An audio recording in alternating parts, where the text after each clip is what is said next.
أعوذ بالله السميع العليم من الشيطان الرجيم بسم الله الرحمن الرحيم. Livre des mystères de la salate et ses desseins. Grâce à Allah qui a recouvert ses serviteurs avec ses bienfaits et qui a illuminé leur cœur par les lumières de la religion qui descendent du trône majestueux sur la planète, la terre, répandant la miséricorde et appelant les créatures à invoquer Allah qui dit « Quelqu'un m'invoque-t-il pour l'exaucer ? Quelqu'un m'implore-t-il pour lui accorder mon pardon ?» Grâce à Allah, qui est différent des sultans en gardant ses portes ouvertes et en ôtant le voile, il a permis aux serviteurs de l'invoquer par leurs prières, en privé ou en groupe, alors que les plus faibles des rois ne reçoivent en privé qu'après avoir reçu un cadeau ou un pot de vin. Gloire à lui, il est sublime, et son royaume est très fort. Il est très aimable et plein de grâce.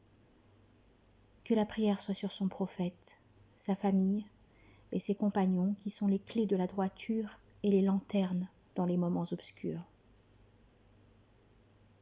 La salate est le fondement de la religion, le meilleur rapprochement d'Allah et la parure des obéissances. Nous avons fait des recherches dans l'art de la jurisprudence, dans le simple, l'intermédiaire et le résumé, concernant ses origines et ses branches. Nous avons pris un soin particulier pour connaître ces branches rares et ces réalités étranges. Dans ce livre, nous nous contentons de présenter ce qui est indispensable des réalités apparentes et des mystères profonds, dévoilant les plus précis de ces sens dans l'humilité, le dévouement et l'intention en le détaillant dans 7 chapitres. Le chapitre 1 traitera des vertus de la salate. Le chapitre 2 traitera de la préférence des œuvres apparentes de la salate. Le chapitre 3 sera la préférence des œuvres secrètes. Le chapitre 4 traitera de l'imama et le guidage. Le chapitre 5 traitera de la prière du vendredi et ses éthiques. Le chapitre 6 seront des faits épars qui affectent les gens de façon générale. Et le chapitre 7 parlera du volontariat. Nous commençons avec le premier chapitre, les vertus de la salate, de la prosternation du groupe et de l'appel à la prière.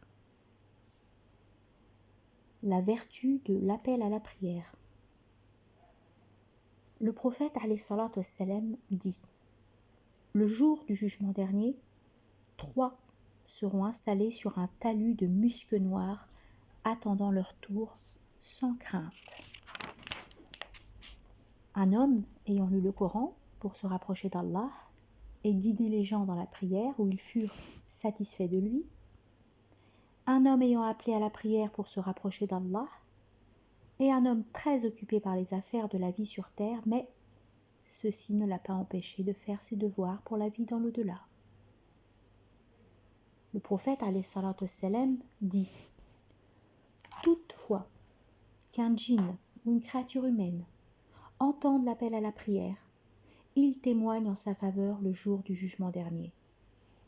Et il dit: la main du très miséricordieux est sur la tête du muezzin, jusqu'à ce qu'il finisse son appel. Allah dit: et qui profère de plus belles paroles que celui qui appelle à Allah et fait une bonne œuvre. Sourate les versets détaillés, verset 33. Saïd ibn al-Musayyib dit: quiconque prie dans un désert, prie à sa droite un ange et à sa gauche un ange. S'il appelle à la prière et l'accomplit, des anges nombreux comme les montagnes prient derrière lui. La vertu de la prière prescrite. Allah le Très-Haut dit: la salat demeure pour les croyants une prescription à des temps déterminés. Sourate les femmes, verset 103. Le prophète alayhi salatu wassalam dit: 5 prières ont été commandées par Allah aux serviteurs. Quiconque les accomplit à leur terme a la promesse de la part d'Allah de rentrer au paradis. Quiconque ne les accomplit pas n'a aucune promesse de la part d'Allah. Il le châtie ou le fait entrer au paradis selon sa volonté. Les 5 prières effacent les péchés comme l'eau élimine les impuretés. Quiconque rencontre Allah sans avoir fait ces prières, Allah ne tient compte d'aucun de ses actes de bienfaisance. La prière est le fondement de la religion. Quiconque la délaisse néglige la religion. Quiconque accomplit la salat en respectant la pureté et le temps, la salat devient une lumière et une preuve en sa faveur le jour du jugement dernier. Quiconque la délaisse sera coincé avec Pharaon et Aman. La prière est la clé du paradis. Quiconque délaisse la prière exprès est un mécréant. La vertu de l'accomplissement des fondements. Le prophète alayhi salatu wassalam dit: la prière prescrite est comme la balance. Quiconque l'accomplit aura sa part exacte. Yazid Arikashi dit: la prière du messager d'Allah était juste, comme si elle était pesée. Le prophète alayhi salatu wassalam dit: le jour du jugement dernier, Allah ne regarde pas le serviteur qui ne se redresse pas entre l'agenouillement et la prosternation. Il dit encore, alayhi salatu wassalam, celui qui se retourne au moment de la prière, ne craint-il pas qu'Allah transforme son visage en un visage d'âne? Et encore, alayhi salatu wassalam, quiconque accomplit une prière en son temps, fait ses ablutions et complète le nombre des agenouillements et des prosternations, la prière vient le voir, toute blanche et dévoilée, et lui dit: qu'Allah te protège comme tu m'as retenu. Quiconque ne respecte ni le temps de la prière, ni les ablutions, qui n'accomplit pas le nombre de fois à genoux et de prosternation, et qui n'observe pas l'humilité requise, elle revient le voir toute noire et lui dit: qu'Allah te néglige comme tu m'as négligé. Le pire des voleurs est celui qui vole de sa prière. La vertu de la prière en groupe. Le prophète alayhi salatu wassalam dit: la prière en groupe prévaut 27 prières en privé. Il dit encore, alayhi salatu wassalam, quiconque prie en groupe se remplit la poitrine d'adoration. Abu Huraira raconte que le prophète alayhi salatu wassalam a remarqué l'absence de quelques personnes durant les prières et a dit: j'avais l'intention de charger quelqu'un de présider la prière à ma place pour aller à leur trace et brûler leur maison. Al-Hassan dit: ne priez pas derrière un homme qui ne visite pas les savants. An-Naki dit: celui qui préside la prière sans connaissance est comme celui qui puise de l'eau de mer, il ne sait jamais quand elle diminue et quand elle augmente. On raconte que Mimoun ben Mahran est venu à la mosquée et on lui a dit que les gens sont partis. Il a dit alors ce verset: certes, nous sommes à Allah et c'est à lui que nous retournerons. Sourate la Vache, verset 156.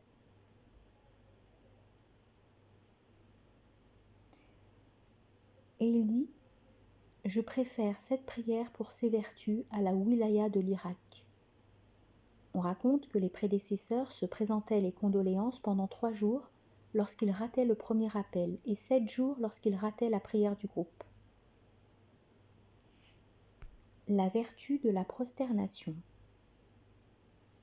Le messager d'Allah alayhi salatu wassalam dit « La meilleure façon pour un serviteur de se rapprocher d'Allah est de se prosterner en secret. » Tout musulman qui se prosterne devant Allah une fois, Allah l'élève d'un degré et lui pardonne un péché. Un homme dit au prophète alayhi salatu wassalam « Demande à Allah à ce que je sois sous ta protection et en ta compagnie au paradis. » Il lui dit « Aide-moi en te prosternant davantage. » On dit que le serviteur ne peut se rapprocher davantage d'Allah que lorsqu'il se prosterne. Ceci explique les paroles d'Allah suivantes. « Mais prosterne-toi et rapproche-toi. » Sourate l'Adhérence, verset 19. Allah dit encore « Leurs visages sont marqués par la trace laissée par la prosternation. » Sourate la Victoire éclatante, verset 29. On dit que c'est ce qui colle de la terre sur leur visage lors de la prière. On dit également c'est la lumière de l'humilité qui éclaire l'extérieur à partir de l'intérieur. Cette explication est la meilleure. Le messager d'Allah alayhi salatu wassalam dit « Si l'homme se prosterne et fait la prière de la prosternation, le démon s'isole, pleure et dit « Malheur à moi ». Celui-ci a été ordonné de se prosterner, il a obéi et il ira au paradis. J'ai été ordonné de me prosterner, j'ai désobéi et j'irai à l'enfer. On raconta que Omar ibn Abdelaziz ne se prosternait que sur la terre. Saïd ibn Jubayr dit « Je ne regrette rien dans ma vie à part le manque de prosternation. » Abu Huraira dit « Lorsque le serviteur se prosterne, il devient plus près d'Allah. Alors, invoquez Allah beaucoup. » La vertu de l'humilité.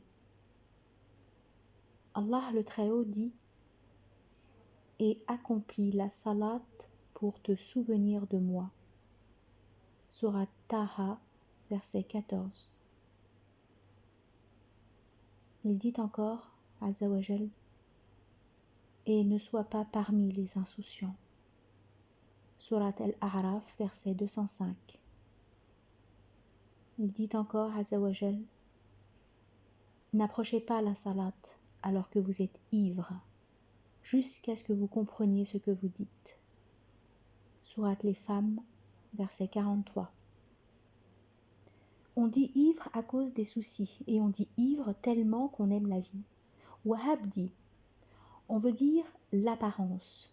Ceci est un avertissement contre l'ivresse de la vie, car la raison a été mentionnée jusqu'à ce que vous compreniez ce que vous dites.